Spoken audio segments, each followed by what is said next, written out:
Enter Talk Radio. You're in to all things music. I think success is a person's definition. You know, I don't need to be a millionaire to be happy or successful.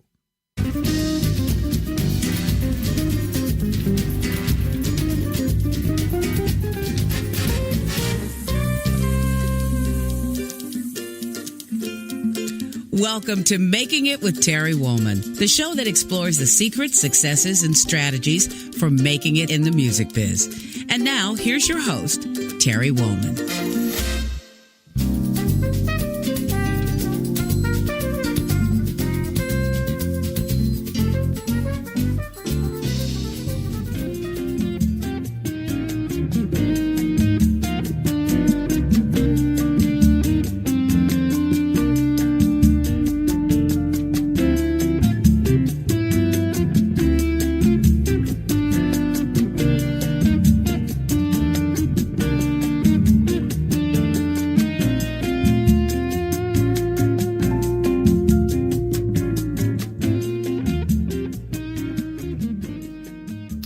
Welcome to Making It with me, your host, Terry Woolman. I really appreciate so much you joining us every week. It means the world to me, and you're all the reason that I do this show, to share the stories and perspective of some really incredible artists and people in the music and entertainment industry. And I've got a really great one with me today.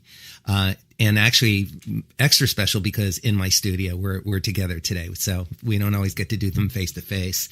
I want you to know you can find all of our episodes on entertalkmedia.com, Spotify, or on iTunes as a podcast under Making It with Terry Woolman. I created this show to focus on what it takes to have a lasting career in the ever-changing landscape of the music business. I met my guest today.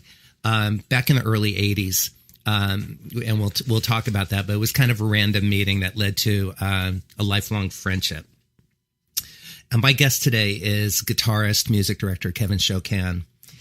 Let me tell you a little bit about him. Moving to Los Angeles in 1983, Kevin first met keyboardist producer George Duke on a demo session, which led to 10 years of collaborating and session work, including playing for George Duke, George Howard, Howard Hewitt, Philip Bailey, Stanley Clarke, Al Jarreau, Dale Bozio, Stephanie Mills, Japanese singer Hideke Seijo, Irene Cara, TV themes, and numerous commercials. Kevin's career path followed with a 30-year touring span as a guitarist with artists including Chaka Khan, George Duke, George Howard, Philip Bailey, Diana Ross, Freddie Jackson, Peabo Bryson, Howard Hewitt, Gerald Albright, Rick Braun, and Jeffrey Osborne, who he is currently touring with. With over 45 years of experience as a professional guitarist, my guest today is Kevin Chokan. Welcome to the show, Kevin. Hey, Tara, how are you doing, buddy? Great. It's so nice to see you in person. Yeah, it's great to be here, man. I've been looking forward to this. Me too. I want to tell everybody, we first met in the early 80s. Yes. When I think it was your first year here, 1983. Is that when you moved here? 84. God, 84. I moved here in 81, so I already had my toe in the water, or actually probably my whole leg at that point. But we were just randomly walking by each other on the street, and one of us or both of us had a guitar in our hands, and we stopped and talked. We ended up playing together. It was one of those moments when, when two guitarists sit in a room together and play, and it's totally fun, because sometimes it's not. Yeah. And like you said, it did turn into like a lifelong friendship. And, I have a whole lot of respect for everything you've done in this business. Well, thank you. So this is going to be a great talk. So fire away. I'm ready to fire. And, one of the things that we have in common, many things, but we were both guitarists and we were both music directors. Mm-hmm. And so we will be talking about that today. But before we do that, since we met so randomly, I just wanted to ask you, how many positive long-term friendships and work opportunities have come into your life from random meetings? Well, to answer that question, I have to say they actually started happening once I actually got to LA. Oh. I'm actually blessed and lucky to be able to say that, but that was probably why I wanted to be here. You know, that was a lifelong dream for me. Is, you know, I was a kid. I wanted to be a guitar player. I eventually wanted to move to Los Angeles. Oh, you already knew that. I knew that when I was a kid. I wanted to live here. Yeah. Is that partially, you think, because you lived relatively close? You were on the same coast. You grew up in Sacramento. I just knew it was either New York or, at the time. Yeah. It was either New York or Los Angeles. And I would say, I was close. It was easier to come down here, you know. But like I said, it was just a lifelong dream. And so here we are. Yeah. And so far, so good. So far, so good. Yeah. Yeah. It really has been a good move for you. And, you know, for me, I thought about the choices were New York, LA, maybe staying in Miami, maybe moving to Nashville, but I felt drawn to come here as well. I think for me, drawn is a good way to, yeah. For me, because I was drawn to the, even though you and I both ended up kind of in the R&B jazz world predominantly, I still like pop music drew me here. You know, I wanted to. This is where it was all made. Yes. Right? You know, I mean, it was all done here. Yeah. I mean, a lot happened in New York as well. But for me, the epicenter of the things that I was listening to, from Joni Mitchell and Crosby, Stills and Nash to just everything. Right. You know, Mamas and the Papas, the Monkees, you know, like really well-crafted songs. Right. With amazing, incredible musicians. Not to mention, you know, that we both had the pleasure of working with Al Jarreau. You know, I saw a video of you doing a concert. It was a festival in Europe, and with you playing with Al, and it was just fantastic. Yeah, I don't even remember. Yeah, you've traveled a lot. Let's talk, before we talk about current, let's talk a little bit about your early years. You know, what was your family life like growing up? Were you born in Sacramento? I was born and raised in Sacramento, California. And, you know, from a very early age, I lived music. I wanted to be a guitar player. I think I was in the first grade. I saw the Beatles on television. That was it. You know, that was it. I had already started taking guitar lessons at that time. So I started picking away at little Beatles tunes and stuff, because that was just, you know, that was guitar. Yeah. So that's how it started for me. And, you know, little did I know it would just be a lifelong love affair. And did you start with lessons right away, or self-taught, or a combination of the two? I started with the combination of two. I started with a record player, and I started with Tuesday nights at Southgate Music. I even remember the name of the store. Nice. Yeah. And so that's kind of how it started. What were you studying when you were a kid? I mean, did you get reading under your belt right away, or I learned that was the first thing I learned how to do, was read music. Okay. Because that was the structure then. You know, I grew up in the 60s, you know. We're the same age. Yeah. So, you know, that's how you approach learning music. Mel Bay? Mel Bay. I still have them. Yeah. 1 through, what is it, 9 or something? I don't even know. I don't remember either. They're different colors. Yes. Right? Yeah. Yeah. Anyway,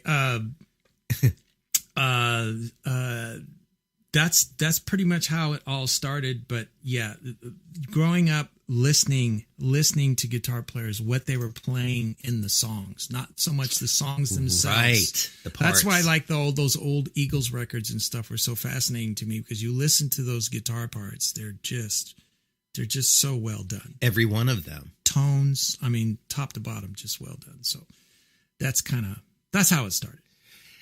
So what were you doing? And by the way, was your family, were they supportive? Yes, they were very supportive. And encouraging. Yes. My mother's father, who passed away when I was a little kid, but I do remember he was a fiddler. Oh. He was a polka fiddler. Nice. Not a violinist. And let's get that straight. Yeah. And but that's the only other musician in my whole bloodline that I know of. Uh-huh. But they still encouraged and supported you. Oh yeah.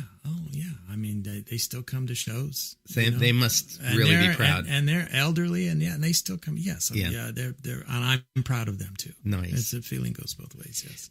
So, what were you doing career-wise before you moved to LA?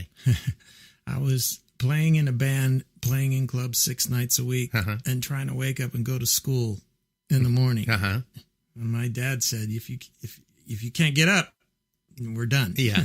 So yeah, I was working clubs, playing music at night and going to school. That's what You're talking about high school? Junior high school. Wow. I started, I think the summer between 7th and 8th grade was my first club gig, if I remember correctly. I was a little kid, and everybody else, I think the closest age to me was probably 25. Nice.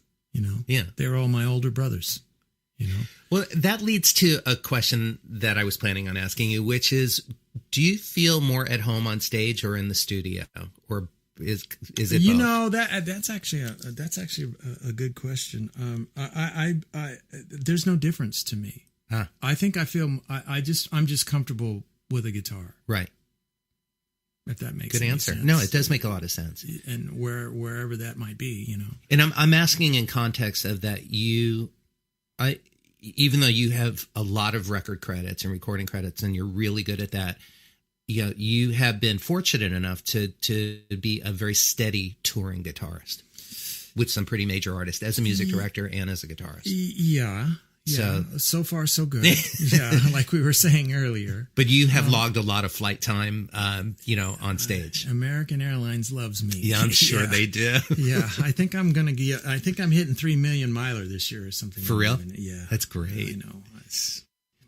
So anyway. You were talking about goals and wanting to move down here. You knew that when you were a kid, you wanted to live in LA. Yes. What were your career goals when you were younger, and how close have you gotten to achieving those goals? My career goals was, since, I grew up in the time where, musicians, you formed a band, you went out, you went after a record deal. That was kind of the way that whole thing was packaged. Right. So that was my early focus, I'm sorry. And the question again was? Well, the question was, what were your actual career goals, and how close have you come to achieving them? Yeah. So my career goals was initially to come down here with a band and get a deal. Well, that didn't happen because I ended up coming down here by myself. So I really, at the time, I was studying music pretty consistently. I already knew how to read music, so I really wanted to get into the session game. Right. Yeah, and we all did. Yeah. And I was really fortunate to meet George Duke, and he pulled me in on a lot of stuff, and those were golden years for me. Yeah, he was my hero, my musical hero, and I'm in his house now. So put your head around that for a minute. Yeah, and when you're in your early 20s and try to, I was just So looking back on that now, it's just it's amazing to me. And so focusing up on doing sessions. But I always wanted to travel. Mm-hmm. Okay. And once I realized that, LA, a lot of tours kick off here and things like that. And that one thing led to another. So I think everything kind of came into focus. Of course, I'm always will be a seeker. Mm-hmm. I'm still a seeker, and I don't mind looking for stuff. Believe me. Yeah. So like I said, steady as she goes, and I'm thankful to be here.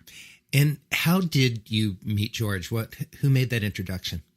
I grew up with a young man who has passed away now about 7 or 8 years. His name was Robert Brookins, mm-hmm. keyboard player. At the time, Robert was in his band, but Robert and I grew up together playing music. Mm-hmm. So he'd already been down here a couple of years. My brother had already been down here, and they were both calling me, Kev, you got to get down here. What are you waiting for? Of course. I was waiting for everybody else in the band to make a decision. Yeah. So anyway, that's that. So you packed your car? I packed my car, and my dad pulled me. And your 2 guitars? Much as I could put in there. Right. And I'll never forget, my dad just kind of pulled me to the side, said, go get it. Wow. And God, what a blessing. Yeah. I love my parents. Believe me. I'm lucky to still have them. So, you are. And they're lucky. Well, yeah, they are lucky that they get to see that their faith in you and their belief in you and encouragement was well placed. Yeah, and you know what? That kind of has some meaning now that I'm older. Right. Because it makes it all worth it. Mm-hmm. All the struggle that you go through to get there. So anyway. So how have your goals changed as you've grown older? I think they've gotten a little more collected. Mm-hmm. One thing I'll always keep focused on is learning about the guitar always. Right. I will never stop learning about the guitar. Mm-hmm. And that goes with just many things, just musically, physically, you know, how many strings can you press with one finger, just stupid little stuff like that, you know. Also my goals have changed that I think I'm comfortable enough now as somebody who writes music. Yeah.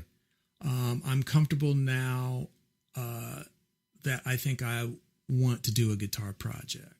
You know, I've had a solo album, a record. Yeah. Good for you. I've had people tell me you should be doing this. You know, for some reason, I think I'm ready to tackle that because I wanted to learn about what everybody's doing and find my place. I didn't want to just jump in and sound like everybody else, right? You know, which is I do know that can be very easily accomplished. You know, right? So. That being said, so that's another focus that is coming. I think that's fantastic because as an artist myself and somebody who has put out solo albums, you know, every one of those albums starts with a fire in my belly. Yeah. Of that I feel that it's a child. Yeah. It's a child. Yeah. You know, and honestly, you know, that's really how I see it now. I mean, I can honestly say that's really how I feel about it. It's that important to me. This is going to be a beautiful album then. I hope so. Yeah. And I already got some things I you know, some thoughts like I would do. Remember back in the day where you had 2 album sets? Yeah. I would do one all electric, all acoustic. Right. You know what I mean? One Sure. solo, one with an ensemble. I mean, it's now that just the ideas are just so.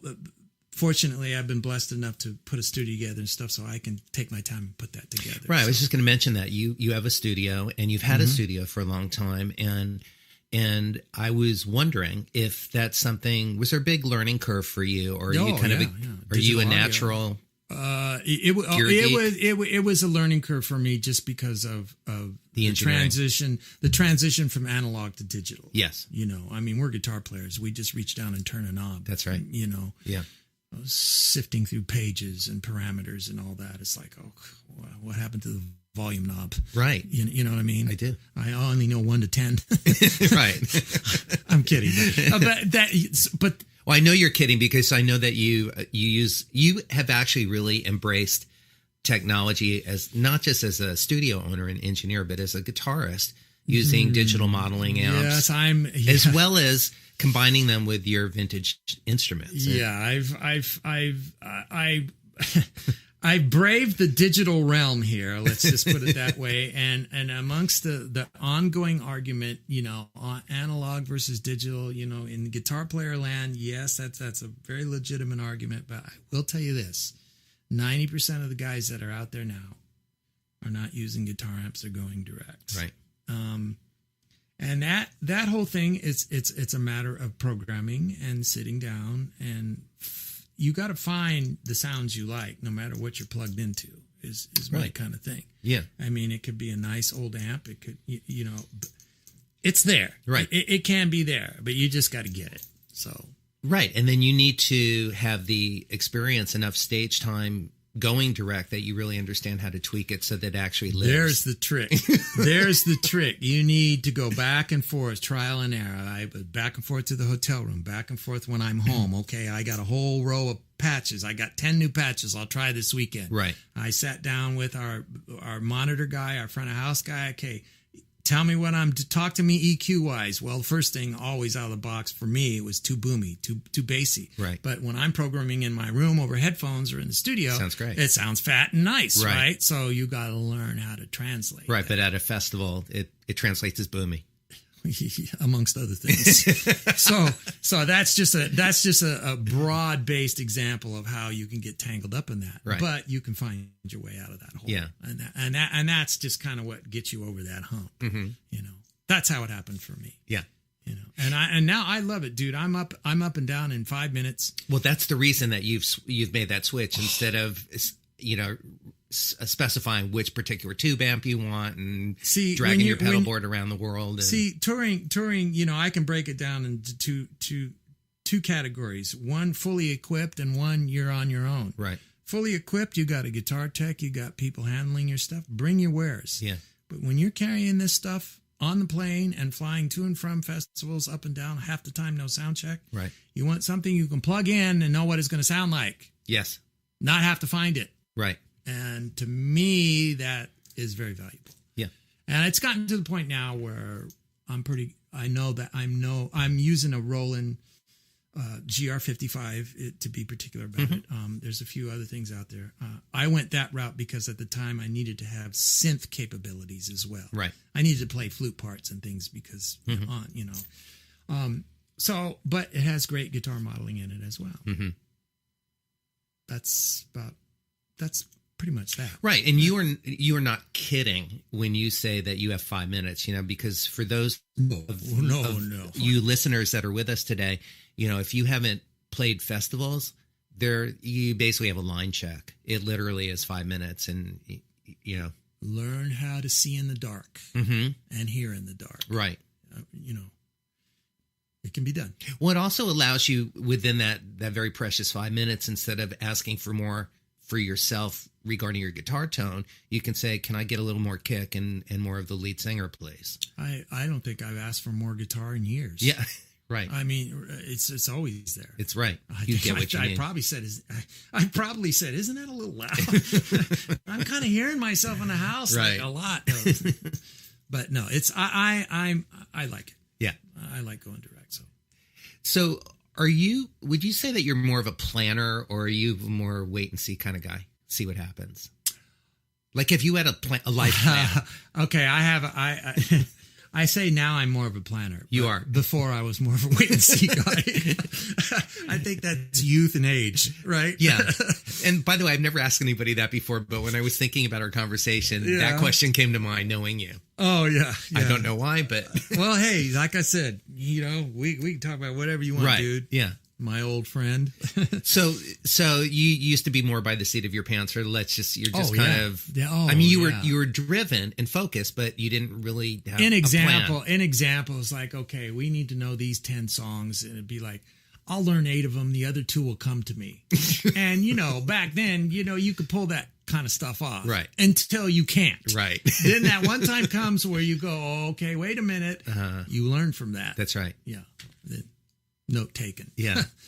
Do you also learn, since we're sitting in a room together, one of the things that I actually applaud you for, we were joking about it this morning, but you were exceptionally on the early side today because of dealing with traffic in LA. I know. And I actually, have you learned from all your years of touring just to be early to everything? Yes, that's kind of one of your skill sets. I've just kind of always been that way. Listen, it's a good thing. The guys in the band, they've been giving me crap about that for over 20 years, and it's gotten to the point now. It's like, well, if I'm not there, something's wrong. Right, because you're in the lobby at 6:30 for a 7 a.m. lobby call. Yeah. I'm that guy. When 7 a.m. actually means 6:45, but you're still. Yeah, but yeah, I'm that guy. Yeah. But. So what? I don't.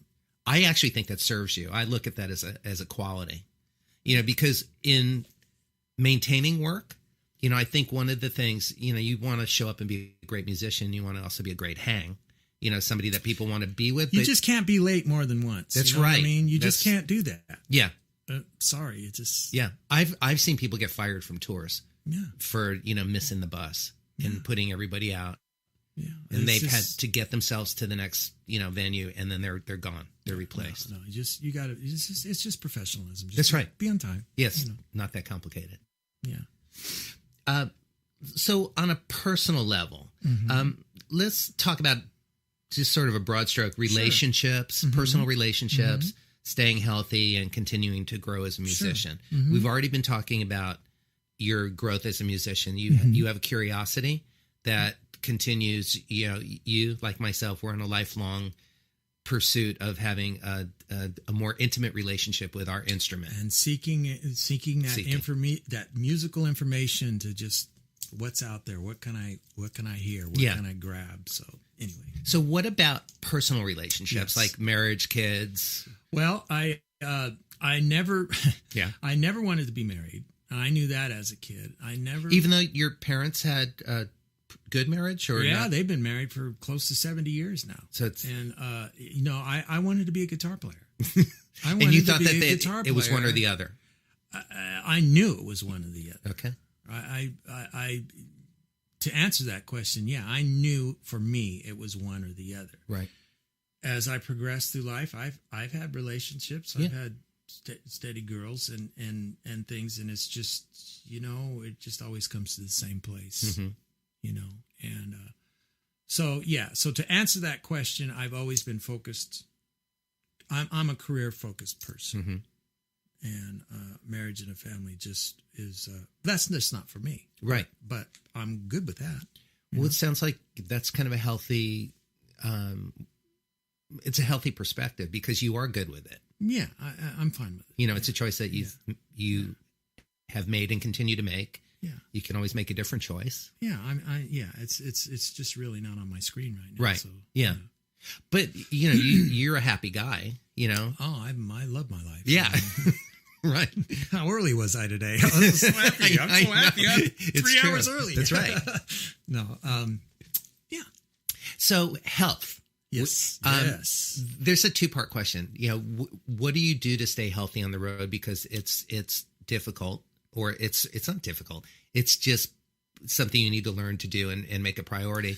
And also tying this into that, you had a health scare a couple of years ago that really was pretty terrifying. That was pretty bad. So start with the simple part of the question. The simple part of the question is, well, you would hope as you get older, you see what you can't do anymore, and basically, I just live a clean life. What does that mean? That means, well, I don't drink. Right. I eat healthy. Clean. Right. I exercise. I'm not lifting a car or anything, but I mean, I'm active. Right. And I just pay attention to things, go to keep your blood levels and your sugar and all that stuff that you have to watch out for. Keep that together. Watch your sugar, watch your salt, blah, blah, blah. Right. That's it. Well, I've observed as a friend that you practice health in a more aware and disciplined way than I think you used to. Oh, yeah. And, that's totally related to you ending up in the hospital. Yeah. Yeah. So can you talk about that for yeah, of course. How that's changed and what happened? Yeah. Well, heart disease runs in my family on both sides. And when I was in my early 30s, I was diagnosed with AFib, which is atrial fibrillation. It's an irregular heartbeat. It's very common. Anyway, it's nothing really life threatening. My parents have had it forever. They're still, I think my mom still kind of goes in and out of it. But coming up as a musician and stuff, hanging out and, just doing things. I used to love craft beers. Oh my God. That was just, right. You couldn't, I'm like, well, come to find out. I'm one of those guys. I can't do that. Right. So what happened is I'm out on the road and I had an episode and I just, my heart started beating really, really fast. I passed out. Hospital in Boston. Were you on stage? I was at sound check. Okay. Hospital in Boston for 3.5 weeks. It was like a coma for 10 days and then. Right. Yeah, say that right. A coma for 10 days. This is no joke. Coma. Yeah. No joke. Anyway, I ended up with a defibrillator implant in my chest and a stern finger shaking saying, look, you just can't do this. Right. And that was all I needed to hear. Yeah. And that was almost 5 years ago. Right. And here we are. Yeah. Healthier than ever. And, I'm sitting here looking at you. Yeah. Your eyes are clear. You're lean and mean, you're looking really healthy. Well, thank you. And you're playing better than ever. I got to say something about that. I've been around long enough to know George Duke used to call it reverb, but we all know what we're talking about. It's a buzz. Right. Okay. Right. And, once you really have clarity, there's nothing like it. And there's just really no going back. I know that sounds so cliche. No, it doesn't. And I just want to kick myself as I'm saying that, but it's so true. I say once you wake up, you can't go back to sleep. Yeah. When you see all of the above. Yeah. It is the clarity. And why? I know it's a little maybe harder, maybe more challenging, but why would you ever want to not be clear once you have a more clear picture of life and your purpose? And well, hopefully you would look at it as time frames in a journey. Right. Okay. You do things when you're younger. You do things at a certain point in your life. Now, if you're lucky to still be here and breathe every day and have a conversation like we're having right now, let's kind of focus up. Let's make sure we stay here now. That's right. You know what I mean? Right. That's really important to me. Yeah. I want to restring my guitar next week. Yeah. I want to be able to do that. Right. I don't want to wonder if I'm going to wake up. I'm not doing that anymore. Good. But that's just me. So. Well, I like the new you. I think it's, Thanks, Terry. It works. It's working. It's really working for you. My old buddy. A little more touring question, Sure. and then I want to talk to you about your music directing part of your life with Diana Ross for over 25 years, and also working with Jeffrey Osborne. Mm-hmm. So, are there any must-have items when you pack for a tour? Yes, because you totally are a professional touring musician. Well, you got to throw some clothes to work out in. That's right. Okay. Got to always have some tennis shoes in the bag, because those will you can bunch those up really good. Always got to have a suit. Yes. Man's always got to have a suit. That means a tie. Right. If I wear it, that's another thing. But tie's always in the luggage, maybe two. And then everything else just got to be clean, dude. Right. Just clean. Just keep it clean. I don't know what else to say. Do you have a favorite suitcase or a guitar gig bag or any particular travel tools? Suitcase, I like the garment bags that you can fold in half. Oh, yeah. And have wheels on Got because those keep your blazers and things nice right together. You said you got to have a suit and bring a tie, and Wow, that's just me. But it leads to one of the questions that I had also, because you're a performer, and you work with a lot of stars, or world class performers. We've done TV shows together over the years. Where we both know how to pull up. We understand that part of the job. Yeah. You have always, as long as I've known you, have had a really strong sense of fashion. And, you present. You too. Well, thank you. Yeah. Yeah. And you present yourself well. And I want, when it comes to, when the downbeat hits, you still play your ass off. But you seem to be open or enjoy or have a sense of understanding of why it's important to pull up, to travel with a suit, even if you never wear it the whole week that you're out on the road, just to have it. Who taught you that? Like, who mentored you? I think I think that comes from this particular place. Mm-hmm. My whole life, my parents have been very supportive of me. When I was a teenager playing clubs 6 nights a week, they would gather their friends around on Fridays and Saturday nights, like 12 of them, come in and hang all night. And my dad would be the first one on in between every set, coming up to the band and tweaking. Oh, it's too loud. Oh, it's this or that. But one thing he always said, I want to dance and I want to understand the lyric. If the guy's singing and I don't understand the words, you lost me. Right. Okay? Yes. So I kind of tie all that into like presentation and things. There's a formality to it, I don't know if I'm drifting from the subject. I tend to do that. Well, we're talking about style and having a sense of fashion and why you think it's important to present yourself. I think it's important because I know if I try to put myself in the position of a critic. Okay. So if I'm going to go out and see somebody, if I'm going to dump $25 on a movie, I want the movie to be good. Yeah. If I'm going to go see somebody play, I would much rather see people dress nice, sound good. Yeah. I mean, if looking good and sounding good to me are the same thing. I agree. I would think, Well, it's visual. But I don't think it's performance. but I don't think it's a necessity. Hell, there's some guys that just play well, and that's fair enough too. Right. I don't know. I don't think there's any rule. I just think that's what fits me. So that works for me. Mm-hmm. I like a press shirt. Yeah. No wrinkles. Right. Right. It doesn't hurt your playing. Well, I know about that. I agree. I think it helps people have a good time.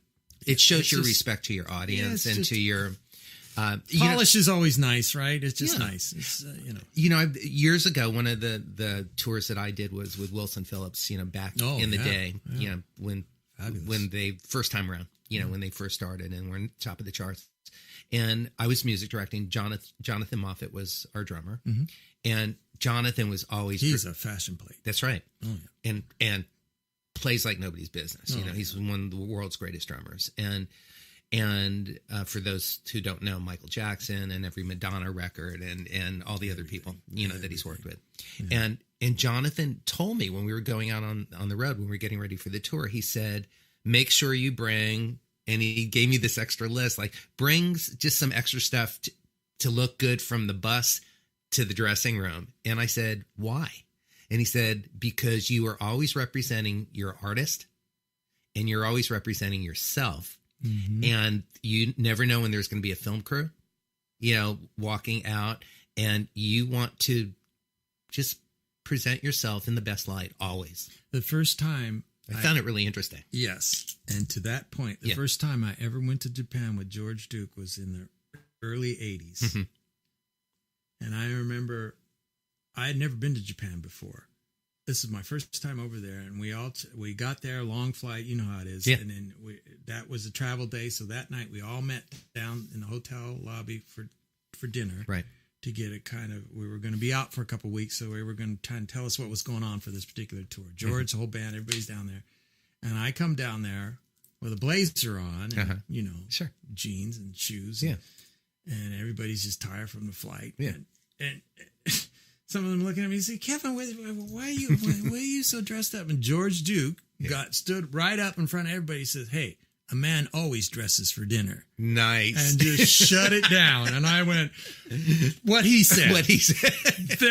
That's what and I never forgot. I know how long, I still remember that. Yeah. That is so long ago. Yeah. But hey, that's a man always dresses for dinner. Great. I'll never forget that. Great tip. Yeah. Back to you and music.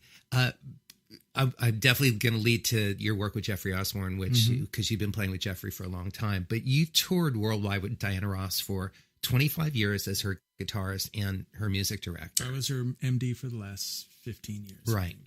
So I want to talk about the transition from going from being her guitar player to being the music director, guitar player. Okay. How did that go for you? Because they are two very different mindsets, and they're two.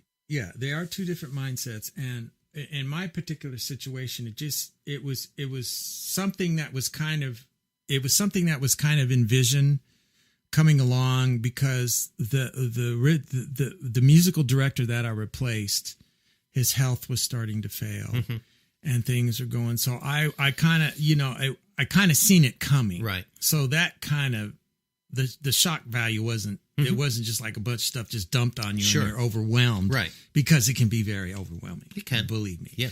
And, And so the transition was cool, and I embraced it. I just thought, well, this is just going to take this to the next level. Right.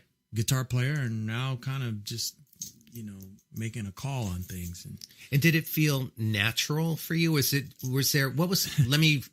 was the biggest surprise for you as a music director that you didn't expect? Nothing really caught me off guard, because as a kid growing up, playing, we used to rehearse in my parents' garage after I got out of school, because mind you, everybody was in their 20s at the time. And, oh shoot, I forgot what I was going to say. Oh, it's all right. We're talking about your, the skill set of being a music director versus being just a musician. And I used to, these guys used to give me such a hard time. I used to write charts for the band. Well, they were just chord charts, right? But I just write them out because this is the way. And they would, you know what chord that is? It says E-7. You know what that? I say, yeah, that's E minor 7. Oh, okay, thanks. He didn't know, So they used to give it, but after a while, it was like, okay, well, Kevin, write out these parts, So I embraced it. I liked it. To answer your question, you did. I liked it. Yeah, I liked it. I did like it. Was it 25 years is a long time for a musician to have a job. Yeah. Was there a big period between leaving that position in Diana Ross's band and moving to the next thing? Was there any kind of emptiness or like the post-show depression, or you're just like grateful and moving on to the next adventures? Nobody likes leaving a situation, but I was always working with Jeffrey at the time. Right. You were doing both. I was doing both at the time anyway. I mean, that's kind of what you got to do in this, in this situation. So, there was no. What do you mean by that? That's something you got to do in this situation. You got to keep busy. You got right. You got to keep the plate spinning, right, on those little sticks. That's right.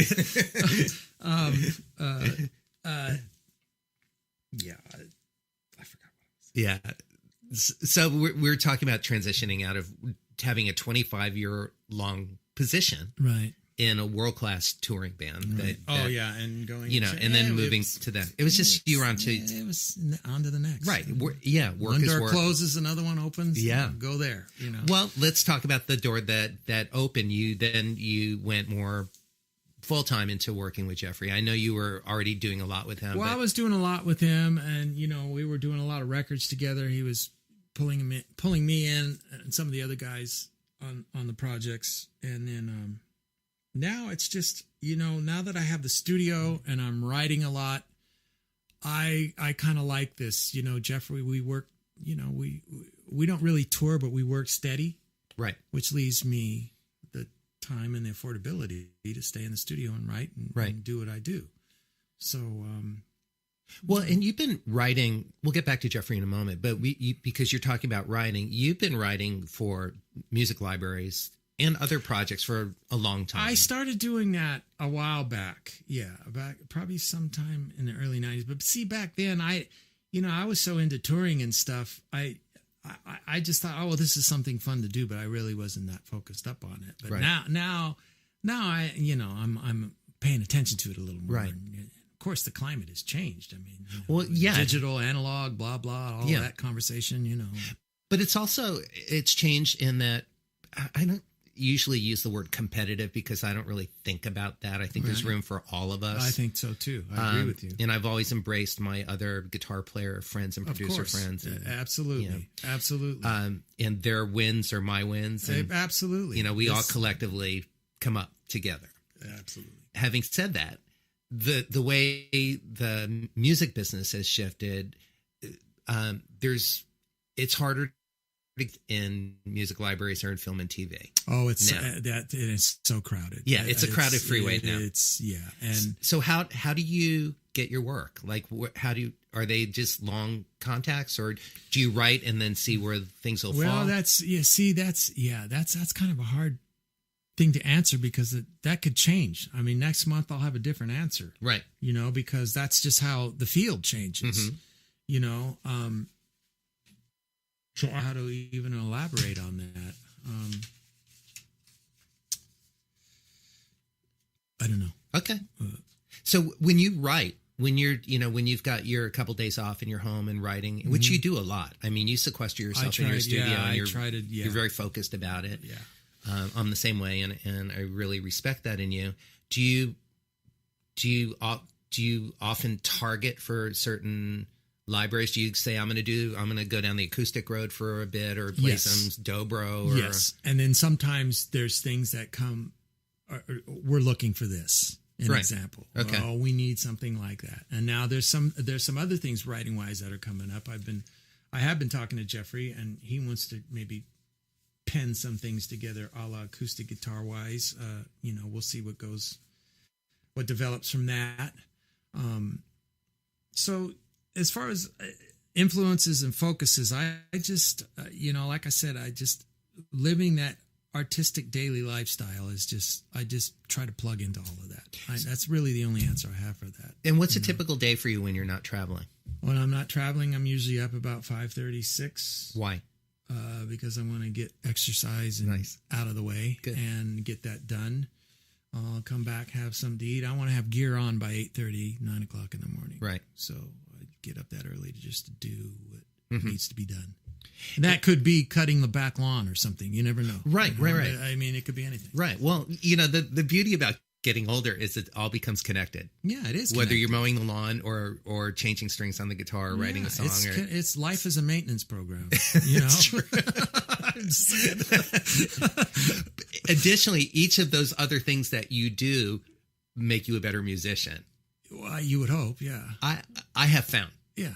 To my surprise sometimes. I know, I'm kidding, but yes, Yeah. they do. No, Yeah. they do. Yes. What As such is life. I mean, right.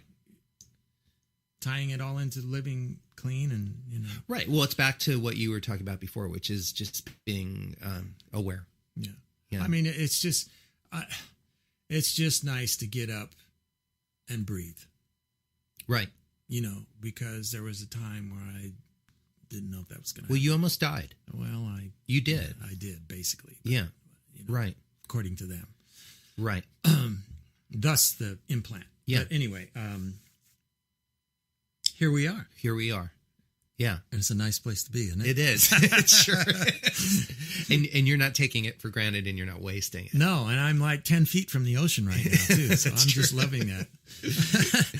We are going to take a walk on the beach after this episode. Yes, we are. Because we're down by the water. We are right by the ocean. Yes. So can you, before we go on from Jeffrey Osborne, he's not the only thing that you do, but you do work a lot with him. You've been in his band for a very long time, and you write with him and you record with him. How would you describe your friendship and working relationship? Are they... Jeffrey's, he's a well-rounded musician and a person. I consider him like a big brother and a boss all in one. Right. You know what I mean? It's I do. And after so many years, it just all falls into a place where it's just okay. This is a group of people that can be around each other for long periods of time, right, and still get to the end of the day. That's right, or the end of the trip. Has he tour? Or, has he helped you with your golf game? Well, that's debatable. We'll save that. We'll save that for another. That's a sandwich. whole nother. Yeah, that's another sandwich there. Touring has changed a lot. Yes. Traveling has changed a lot. Do you still love traveling as much as... I love to travel. I do. I do know as well. everybody, and everybody just tells me why, but I don't know. I love to travel. Yeah. I just do. So even with the increased challenges with security and... It ain't that bad. Right. It's just part of the job. It's all about packing, like we're talking about. That's right. Don't bring stuff that you have to unpack to put through the X-ray machine. What's your favorite thing about traveling? What's your least favorite thing about traveling? My favorite thing about traveling is getting there. And my least favorite thing about traveling is getting there. Thanks, Yoda. That would be my answer. That's good. That would be my answer. Great. We're going to move on to the next question. Okay. That's really complete. What lessons about music and about life have you learned along your journey? Be good to yourself. And never forget there's always somebody listening with something to say after they've heard something. Right. That's a powerful lesson. Well, smart. Pay attention, Right. Keep your eyes open. Right. Let's talk about endorsements for a moment. We've got about 7 minutes left in our conversation. I've got a few closing questions, but very quickly on endorsements. What's your philosophy about endorsements? Well, now I pretty much, I don't have a lot of stuff, a lot of instruments, but what I have, I worked hard for and I cherish them. Right. I don't need another Strat. Right. I have a couple. Yeah. I what's my thought on? Well, when people offer you things, you don't automatically take them. No. Neither do I. And you've been selective over the years. I have. The only thing I really kept, I had a Dean Markley guitar string endorsement since 1987. Well, he retired a couple years ago. Right. So his guy that started his own string company, so I stuck with him. Loyalty. artist relationships. Yes. Relationships. Yeah. And Right. then the only other thing, there's an Italian company that kind of crossed my path, Paoletti Guitars. They're based in Tuscany, Italy. They built your Brown Strat. They built the Brown Strat, and then they built a Telly. Mm-hmm. They're nice instruments. Right. There's a story behind them. You can PaolettiGuitars.com. Mm-hmm. You can see all about that and the people that play them. Other than that, that's pretty much all I have and all I really need more. Right. I how many reverbs do you need? How many, One. how many snares? Well. Well, that's another conversation. But anyway, it is. So, in our last 5 minutes of our conversation, I want to get to my closing questions that I ask all of my guests. Okay. The first is a 2-part question. Okay. Since this show is called Making It, Yes. what does making it mean to you, both personally and professionally? Professionally, I would say it would success, and I think success is a person's definition. I don't need to be a millionaire to be happy or successful. And what was the other part of the question? Well, and then on a personal level, what is making it? On a personal level, is just. I really take my health very important. I think health for me is just be healthy. Just be good to yourself. Yeah. I think that's really all I could say about that.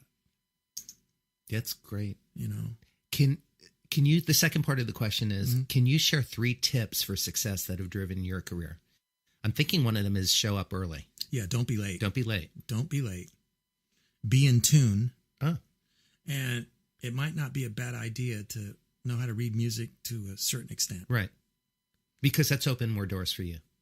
Well, I just think, look, if you need to know how to write and talk, you should. I don't know. And that's just me. Call me old fashioned. I don't know, but I just think that old fashioned, as am I. I think it's kind of important to have under your belt. Mm-hmm. To what degree is up to you. Right. But know how to read. I think is helpful. Yeah. My final question, Kevin, is at this point of your life with everything that you know to be true, what would you tell your younger self? What would I tell my younger self? Stay on the path you started on. Don't lose your focus. Stick with what you know. Mm-hmm. Believe what you've always believed. That's what I would say. That's good advice. Just first thing came to my head. Yeah. Yeah, that's how I would answer that. We have a couple of minutes left. Okay. So is there anything on your heart or your mind that you want to share with our audience? I guess the only thing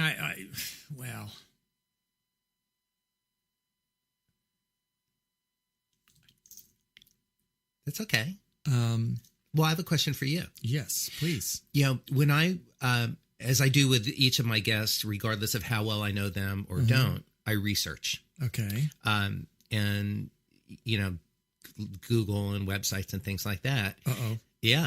And I noticed with all of this wonderful success and this beautiful trajectory of this career that you've had, that is, certainly it's been, you are having a great career, and you have as long as I've known you. You've been working, you've been doing a lot of great things.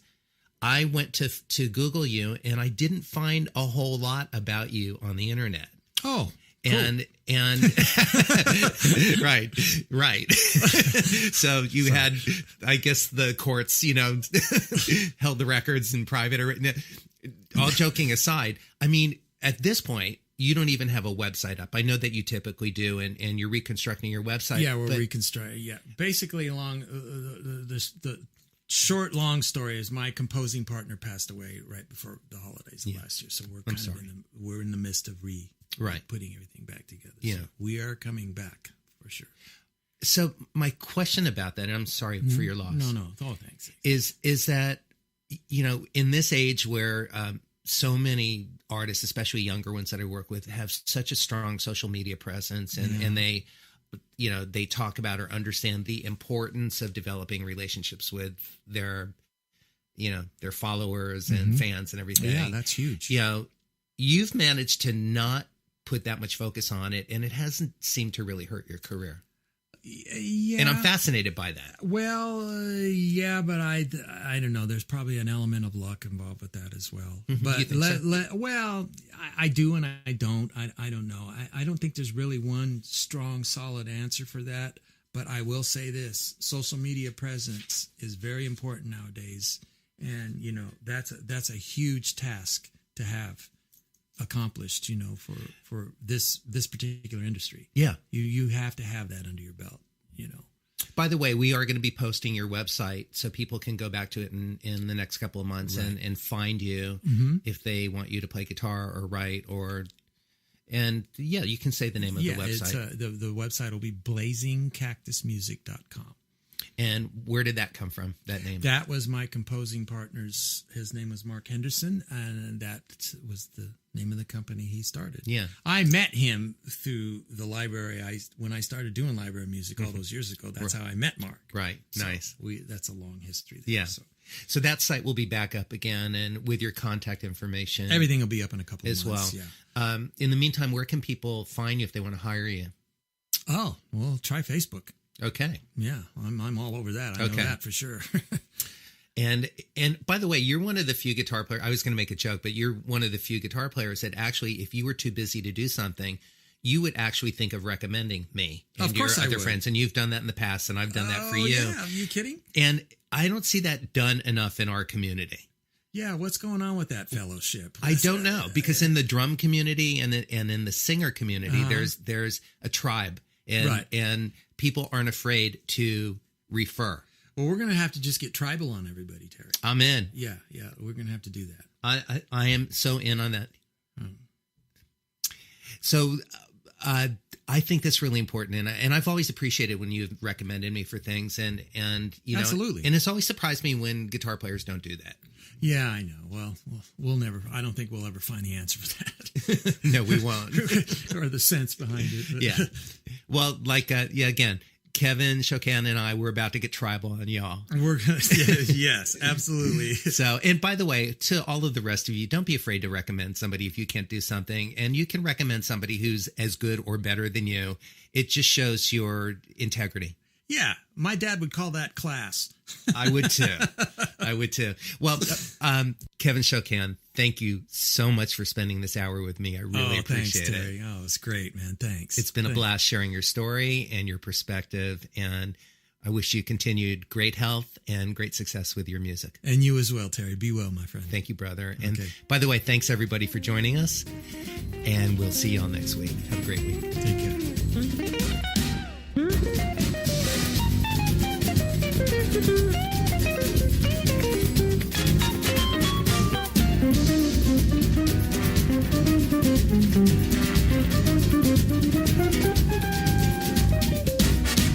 Tune in again next week for another great episode of Making It with Terry Woolman.